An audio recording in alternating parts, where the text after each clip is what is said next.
Bonjour et bienvenue sur ce tuto qui... Oui, c'est juste pour prévenir que le brush en question est téléchargeable sur le Discord de la chaîne. Check-le dans la description. qui va vous expliquer un tant soit peu un brush qui est proche de la peinture à l'huile. Voilà, voilà. Ça c'est pour la fin. Pour réaliser ce brush, rendez-vous sur dégradé de forme. C'est la petite goutte là, noire et blanche. Et donc on va prendre le premier qui vient, dégradé de forme. On va devoir le dupliquer. Créer une copie de l'outil secondaire actuellement sélectionné. Hop, on clique dessus. Hop, on renomme. Et on fait OK. Dans Propriétés de l'outil, on va pouvoir cliquer sur Afficher la palette de détails de l'outil secondaire. Hop. Dès qu'on est ici, ben, faut faire attention, faut bien regarder qu'il n'y a pas de pression, parce que c'est un pinceau où il ne va pas y avoir de pression. C'est à nous de déformer notre pinceau pour avoir la taille qu'on veut. Voilà, donc il ne faut pas que ça soit à la pression. Mais il faut bien sûr que ce soit quand même affiché avec le petit œil, sinon ça serait embêtant de ne pas savoir exactement où est-ce qu'on en est. L'encre, l'opacité aussi, ça m'intéresse de le voir. Mélanger les couleurs de fond, c'est le deuxième qu'il va falloir prendre. Couleur d'étain. Quantité de peinture, on en a une petite, d'une trentaine, on va en dire 27. Par contre, pour ici, il va y avoir la pression du stylo. Hop, on clique au centre et on va le mettre en bas. Et on reclique de nouveau sur cette fameuse barre pour la remettre en bas. Comme ça, on a une pression de 0 à 50% qui est là pour la pression du stylo. Et la sortie, blah, elle va être énorme. Donc ça veut dire en gros, si j'appuie légèrement, bah, il n'y a pas de peinture. Et si j'appuie fort, il y a de la peinture. Ensuite, une centaine de densité, parce qu'il nous faut quand même beaucoup de peinture. Et là aussi, ça va être sur la pression. Et rebelote, hop, hop. Mais ce coup-ci, on rajoute ici un point, et on va l'étirer ici, pour avoir une petite courbe légère. Pour l'étirement de couleur, j'en mets environ 70. Des fois, je bascule à 80. Mais bon, ça aussi, on peut le masquer. Ça sert à rien de le modifier. Par contre, intensité d'atténuation, c'est une valeur fixée. Et je la mets à 0. Nous allons passer tout de suite à forme de pinceau. Et là, je vais regarder dans densité du pinceau. Et je vois pression du stylo. Là, non, on décoche ça. Et la densité, je la mets à 80. Il m'est important de garder actif l'œil sur la dureté pour pouvoir passer d'un brush dur à un brush doux. Maintenant, allez dans Trait et activer l'écart. Ce qui est très important avec l'écart, c'est qu'il faut être en déterminé et 4.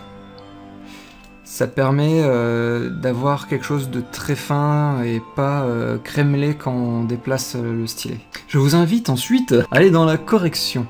Eh bien, je veux bien que la magnétisation est possible et je veux bien afficher aussi la stabilisation. Stabilisation, on peut déjà peut-être la mettre à 8. Je pense qu'on est bon.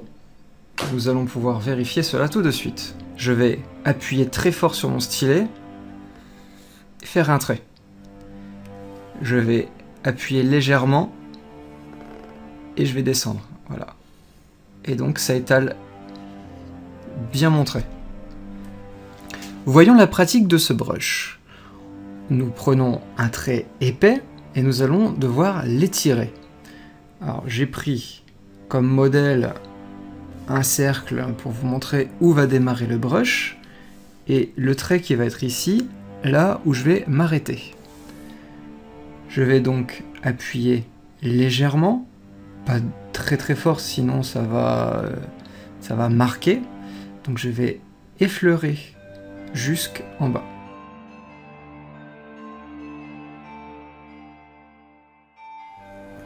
Qu'est-ce que nous constatons? L'élément est à 100%, plus je vais pouvoir l'étirer. Un peu comme si c'était du sable. Je vais prendre ma main et je vais la mettre entièrement dans le sable et je vais l'étirer. Là, je vais commencer à lever un petit peu ma paume, etc. jusqu'à avoir juste un petit bout des doigts qui va pouvoir étirer le sable pour pouvoir avoir quelque chose d'un peu flou. on peut remarquer qu'effectivement, que si jamais je continue à prendre ce procédé, hop, hop, hop, je vais avoir quelque chose qui va partir dans le flou. Reprenons cet élément, mais on va faire l'inverse. Hop, on va partir d'ici. On va reprendre notre brush, et c'est reparti.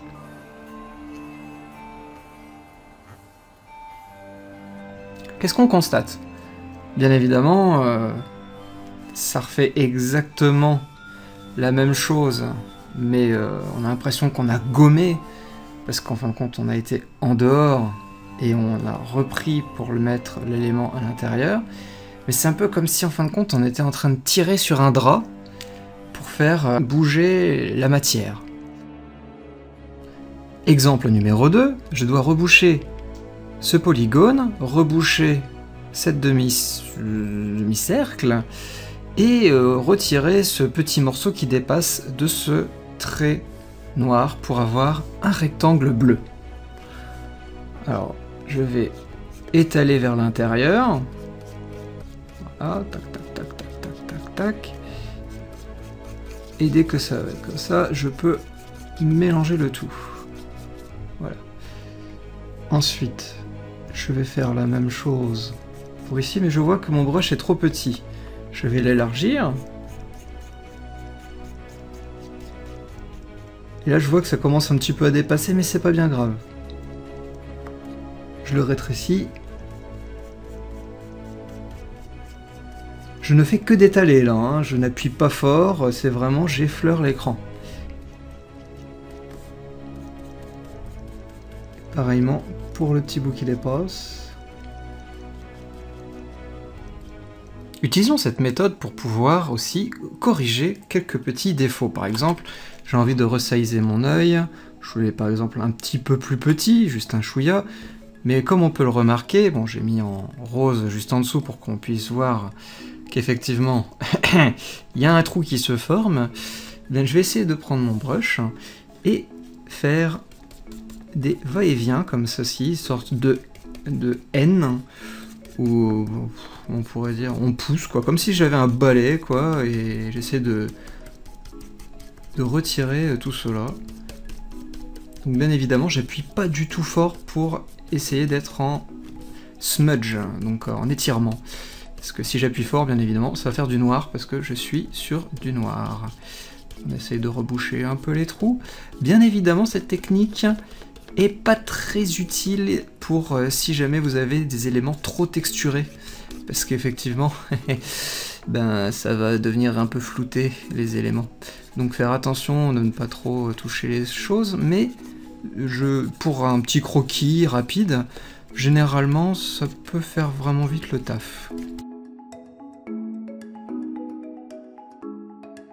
Et voilà. Cette fois-ci, nous allons utiliser notre brush avec une couleur transparente. On peut remarquer qu'effectivement, ça étale en haut et en bas. Par contre, si on a envie d'étaler les éléments, il ne se passe rien. Assez étrange, effectivement. Si on essaye d'étirer, eh ben, ça recrée de l'élément qui n'existe pas. On va dire ça comme ça. Parce qu'en gros, il étire le masque de mon calque. Alors l'explication est assez simple parce que voilà, mon calque est composé que de cet élément-là. Donc si j'étire, je vais entre guillemets créer de la matière de mon masque de calque grâce à la couleur transparente. Si je repasse en plein ou en couleur, comme vous voulez, là il n'y aura pas de souci, je pourrai étirer les deux.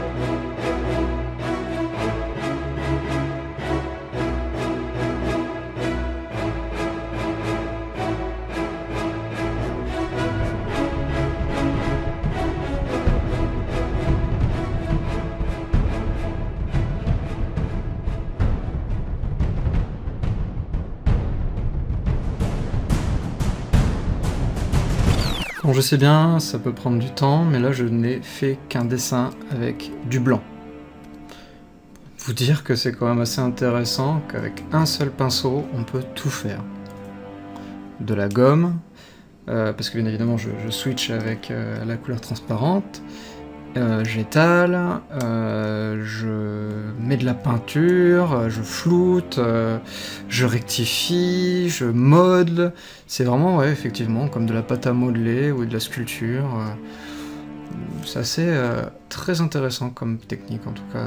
Essayez vraiment, si jamais vous avez vous allez peut-être trouver votre patte dedans aussi, on ne sait jamais. Ce brush, je l'avais découvert sur le logiciel Krita, il s'appelait le Basic Mix. Mais il fut remplacé, donc je l'ai recréé sur Clip Studio Pen. Elle est passée où la bouteille d'huile?